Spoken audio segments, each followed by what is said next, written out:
The Hand of Solomon is an ancient symbol of devilry, witchcraft, and magic, dating back to the very earliest days of the Old Testament. Upon Solomon's hand is a ring of great power, which is still in use today in secret circles that you aren't going to believe are real. King Solomon of Israel lived 3,000 years ago. He was the son of King David, the man who slayed Goliath. His approximate date of birth was 970 BC. He was a judge, he was a ruler, and he built the first temple of the Jews in Israel. But there's more. Solomon was also a wizard king who could control demons and use magic. Some scholars think Solomon may have been the last true wizard on this planet. His power came from his ring. It's said in Jewish tradition that Solomon possessed a ring that allowed him to control demons and bend them to his will. He used the ring to force a gaggle of demons.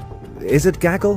What do you call a group of demons? Maybe horde would be a better word. Solomon used a horde of demons to build the temple of Adonai. According to the ancient records, Solomon's magic ring was a six-pointed star, similar to the Star of David, but it had some special tweaks done to it. The triangles of the star were done in an interlocking weave, which supposedly confused demons and prevented them from attacking Solomon.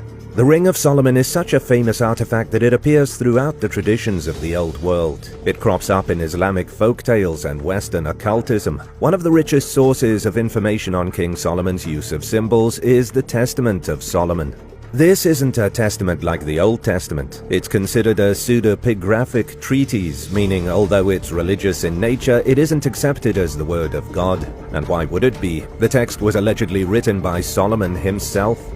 In this ancient book, the author claims to be Solomon recording events that happened to him during the construction of the first temple. One of the stories explains how Solomon received his magic ring. Solomon stumbled upon a child who kept getting skinnier and skinnier, despite being given plenty of food. Solomon watched the child wither and was desperate to help. When Solomon realized the child was being tormented by a demon, he prayed to God for assistance. God answered by giving Solomon a magic signet ring with symbols of power engraved upon it. This was the beginning of Solomon the Demon King, as in the controller of demons. Starting with Orneus, the demon who was tormenting the young boys, Solomon twisted the devils away from their evil deeds and forced them to work as his own slaves. When Solomon was done with his demons, he put them in bottles and buried them under monuments in Jerusalem. What happened to those demons after is a matter of speculation. There are some tales that claim when King Nebuchadnezzar of Babylon captured Jerusalem, the first temple was destroyed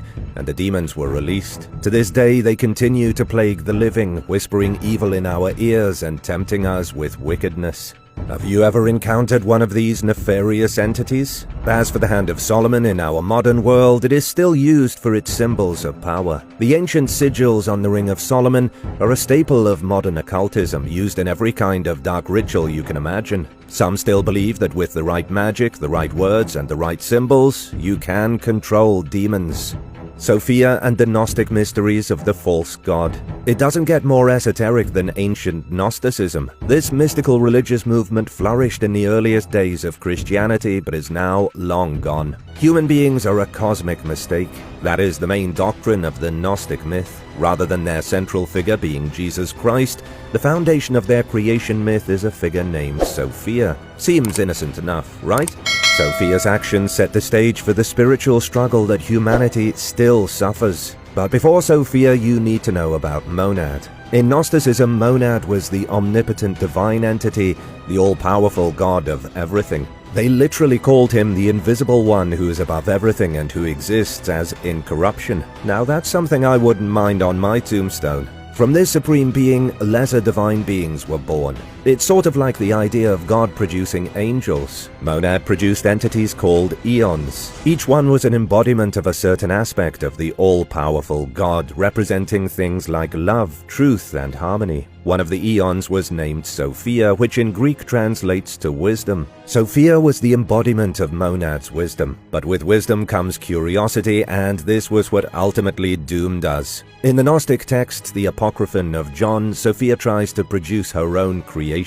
She was curious and wanted to pass her wisdom on to somebody or something, but it was a mistake. Sophia could not create the life she envisioned, instead creating something known as the demiurge. This is where things are going to freak you out a bit. If you're Christian, you might not want to even hear what's next. In Gnostic texts, the demiurge was associated with the God of the Old Testament. The Gnostics believed the demiurge was an arrogant and ignorant being, oblivious to the divine source from which it came. The demiurge believed itself to be the supreme deity of all things, but in reality it was Sophia's curious mistake.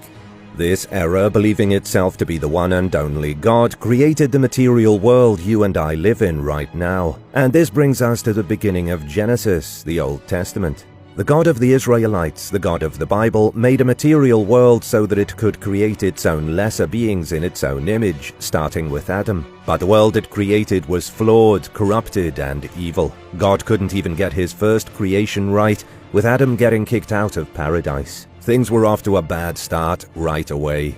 The Gnostics believed that the demiurge still had a little bit of Sophia's wisdom within it, and so when it created humans, it implanted each one with a divine spark. This is what the core of the Gnostic belief system is. Each human has a divine spark and must escape this material prison created by the false god. But the only way to do that is to possess enough wisdom to reconnect with the divine. It's all about spiritual development. You can see why Christians abolished Gnosticism. Their whole shtick was that God was basically a computing error.